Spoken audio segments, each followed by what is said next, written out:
अस्सलाम वालेकुम। पाकिस्तान में इस वक्त शाम के 7, भारत में 7:30 और यहाँ हमारे स्टूडियोज़ की घड़ियों में सुबह के 10 बज रहे हैं। वॉइस ऑफ अमेरिका वाशिंगटन की उर्दू सर्विस से हमारी बाकायदा नशरियात का आगाज़ होता है। पहले घंटे के लिए मैं हूँ आपका मेज़बान खालिद हमीद। जैसा कि आप देख रहे हैं, फेसबुक लाइव पर हम आपके सामने हैं और वेबसाइट और रेडियो पर हमारे ये 1 घंटे का न्यूज़ शो जारी रहेगा। तो आगाज़ करते हैं पहले आज की अहम खबरों की सुर्खियों से।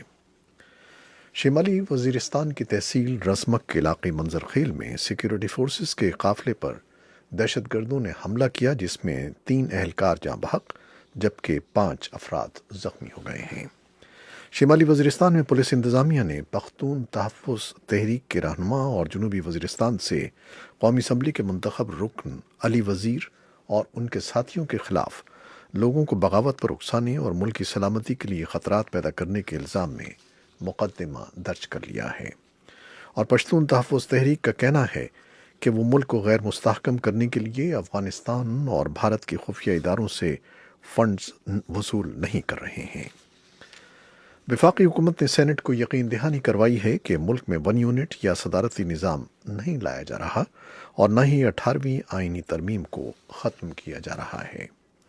पाकिस्तान के साबिक़ वज़ीर-ए-आज़म नवाज़ शरीफ सुप्रीम कोर्ट की जानिब से इलाज के लिए मिलने वाली 6 हफ्ते की रिहाई की मुद्दत मुकम्मल होने के बाद मंगल की शाम दोबारा कोट लखपत जेल लाहौर मुंतकिल हो रहे हैं।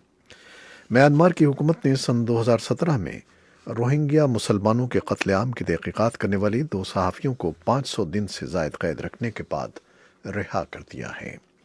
और शाम के शिमाल मगरबी इलाके में सरकारी फ़ौज और उसके इत्तेहादियों की इस्लाम पसंद जंगजुओं के साथ झड़पों में 43 अफराद हलाक हो गए हैं। अमरीकी शहर लास वेगस से मेक्सिको के शिमाली शहर मॉन्ट्री जाते हुए लापता होने वाले तैयारे का खोज मिल गया है। और चीन ने तस्दीक की है कि उसके चोटी के तिजारती मुज़ाकरातकार तिजारती बातचीत के नए दौर के लिए इस हफ्ते बाद में अमरीका का दौरा करेंगे। ये 3 शाह सुर्खियाँ, तफसील कुछ देर के बाद।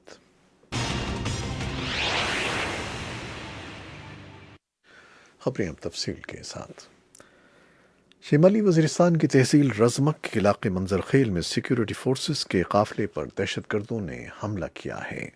सिक्योरिटी हुक्काम ने इस हमले में 3 एहलकारों के जाँ बहक होने की तस्दीक की है। हुक्काम का कहना है कि 5 अफराद ज़ख्मी भी हुए हैं। मीडिया ज़राए के मुताबिक हमले की ज़िम्मेदारी हिज़्बुल इस्लाम नामी ग्रुप ने कबूल करने का दावा किया है।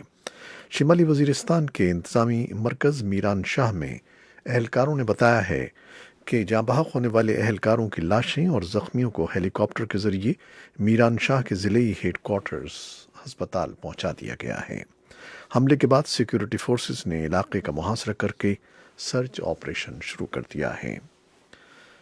शिमाली वज़ीरिस्तान में पुलिस इंतज़ामिया ने पख्तून तहफ़्फ़ुज़ तहरीक या PTM के रहनुमा और जनूबी वज़ीरिस्तान से कौमी असम्बली के मुंतखब रुकन अली वज़ीर और उनके साथियों के ख़िलाफ़ लोगों को बगावत पर उकसाने और मुल्क की सलामती के लिए ख़तरात पैदा करने के इल्ज़ाम में मुक़दमा दर्ज कर लिया है। इस बारे में एक तफसीली रिपोर्ट कुछ देर में आपके लिए पेश की जाएगी। और पश्तून तहफ़्फ़ुज़ तहरीक ने इन इल्ज़ामात को रद्द किया है कि वो मुल्क को गैर मुस्तहकम करने के लिए अफ़गानिस्तान और भारत के खुफिया इदारों से फ़ंड्स वसूल कर रहे हैं। इसके जवाब में मंजूर पश्तीन ने, जो PTM के सरबराह हैं, फ़ौज पर इल्ज़ाम लगाया है कि वो दहशतगर्दी के ख़िलाफ़ जंग के नाम पर अपनी गलतियों को छुपाने के लिए उनकी तहरीक को बदनाम कर रही है। वॉइस ऑफ अमेरिका के साथ एक इंटरव्यू में पश्तीन ने इल्ज़ाम लगाया कि पाकिस्तान फ़ौज PTM के बारे में शकूक फैलाने की कोशिश कर रही है। उनका कहना था कि फ़ौज अस्करियत पसंदों को तरबियत देती है और उन्हें अपने मुल्क में और दुनिया के दूसरे मुल्कों में हमलों के लिए भेजती है। PTM की एक तहरीक के तौर पर उभरने से फ़ौज आज़ादी के साथ ऐसा नहीं कर सकती और उन्हें अपना नाम नेहाद कारोबार करने में मुश्किलात दरपेश हैं। पिछले पीर को मेजर जनरल आसिफ गफूर ने, जो ISPR के डायरेक्टर जनरल हैं और फ़ौज के तर्जुमान हैं, PTM पर इल्ज़ाम आयद किया था कि वो Afghanistan national directorate of security और भारत की खुफिया एजेंसी रॉ से फ़ंड वसूल कर रहा है और पाकिस्तान के अंदर अपने एजेंडे को फ़रोग़ दे रहा है। वफाकी हुकूमत ने सेनेट को यकीन दहानी करवाई है कि मुल्क में 1 यूनिट या सदारती निज़ाम नहीं लाया जा रहा है اور نہ ہی 18ویں آئینی ترمیم کو ختم کیا جا رہا ہے۔ وزیر خارجہ شاہ محمود قریشی نے کہا کہ IMF کے قرض سے جوہری پروگرام یا اقتصادی راہداری کے منصوبے کو کوئی خطرہ نہیں ہے۔ ایک تفصیلی رپورٹ چند لمحے بعد۔ پاکستان کے سابق وزیر اعظم نواز شریف سپریم کورٹ کی جانب سے علاج کے لیے ملنے والی 6 ہفتے کی رہائی کی مدت مکمل ہونے کے بعد منگل کی شام دوبارہ کوٹ لکھپت جیل لاہور منتقل ہو رہے ہیں۔ مسلم لیگ نون کے رہنماؤں کا کہنا ہے کہ نواز شریف پہلی افطار کے بعد جلوس کی شکل میں جاتی عمرہ سے کوٹ لکھپت جیل جا کر گرفتاری دیں گے۔ جلوس کی قیادت ان کی صاحبزادی مریم نواز کر رہی ہیں۔ میانمار کی حکومت نے سن 2017 میں روہنگیا مسلمانوں کے قتل عام کی تحقیقات کرنے والے 2 صحافیوں کو 500 دن سے زائد قید رکھنے کے بعد رہا کر دیا ہے۔ دونوں صحافیوں 33 سالہ والون اور 29 سالہ کیو سوئی او کو میانمار کی ایک عدالت نے نو آبادیاتی دور کے قانون آفیشل سیکریٹس ایکٹ کے تحت گزشتہ سال ستمبر میں 7 سال قید کی سزا سنائی تھی۔ سزا کے خلاف ان کی اپیلیں گزشتہ ماہ ہی میانمار کی سپریم کورٹ نے مسترد کر دی تھیں، لیکن منگل کو دونوں صحافیوں کو یانگون کے نواح میں واقع جیل سے رہا کر دیا گیا۔ رائٹرز کے مطابق دونوں صحافیوں کی رہائی ایک صدارتی حکم نامے کے تحت عمل میں آئی ہے، جس کے تحت منگل کو میانمار کی حکومت نے 6,500 سے زائد قیدیوں کی سزائیں معاف کی ہیں۔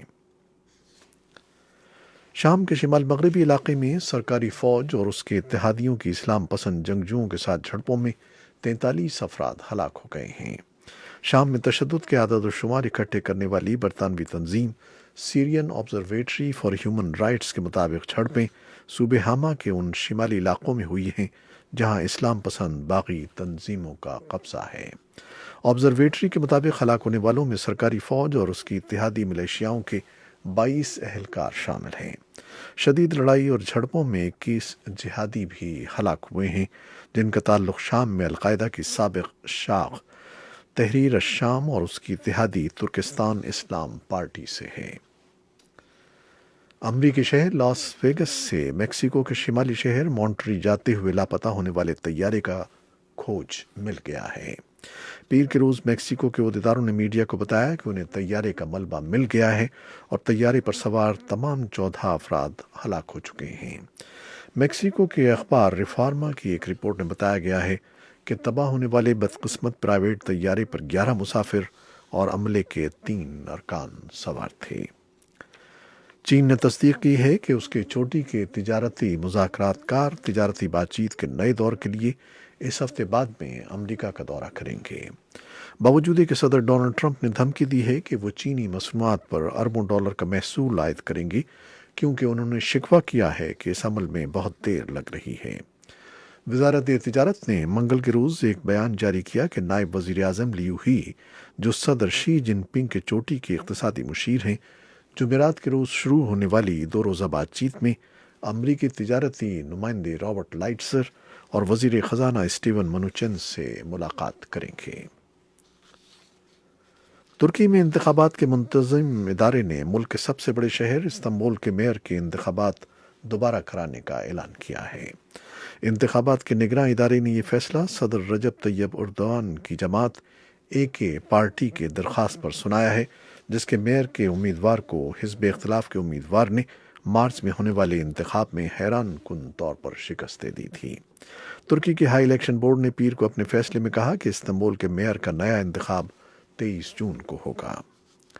امریکی ایوان کی عدلیہ کمیٹی کے چیئرمین منگل کے روز محکمہ انصاف کے عہدیداروں سے ملاقات کر رہے ہیں، جس میں خصوصی قونصل رابرٹ ملر کی اس تحقیقاتی رپورٹ کے غیر نظر ثانی شدہ مسودے تک رسائی کے تنازع کو حل کرنے کی کوشش کی جائے گی، جو سن 2016 کے امریکی صدارتی انتخاب میں روس کی مداخلت سے متعلق ہے۔ کمیٹی نے پیر کے روز اٹارنی جنرل ولیم بار کے خلاف ملر رپورٹ کی غیر نظر ثانی شدہ نقل فراہم کرنے سے انکار پر توہین کانگریس کی تحریک چلانے کی کارروائی کی اور بدھ کے روز چیئرمین نیڈلر اس توہین پر رائے شماری کرائیں گے۔ امریکی گولفر ٹائیگر ووڈز کو امریکہ کا اعلیٰ ترین سول اعزاز دیا گیا ہے۔ صدر ٹرمپ نے صدارتی تمغہ برائے آزادی ووٹس کو پیش کیا۔ یہ تھی وہ خبریں جو فیس بک لائیو پر ہم نے آپ کے لیے پیش کی۔ ویب سائٹ اور ریڈیو پر ہمارا یہ 1 گھنٹے کا نیوز شو جاری ہے، ہمارے ساتھ رہیے گا۔ فیس بک لائیو سے آپ سے اجازت لیتے ہیں، اللہ حافظ۔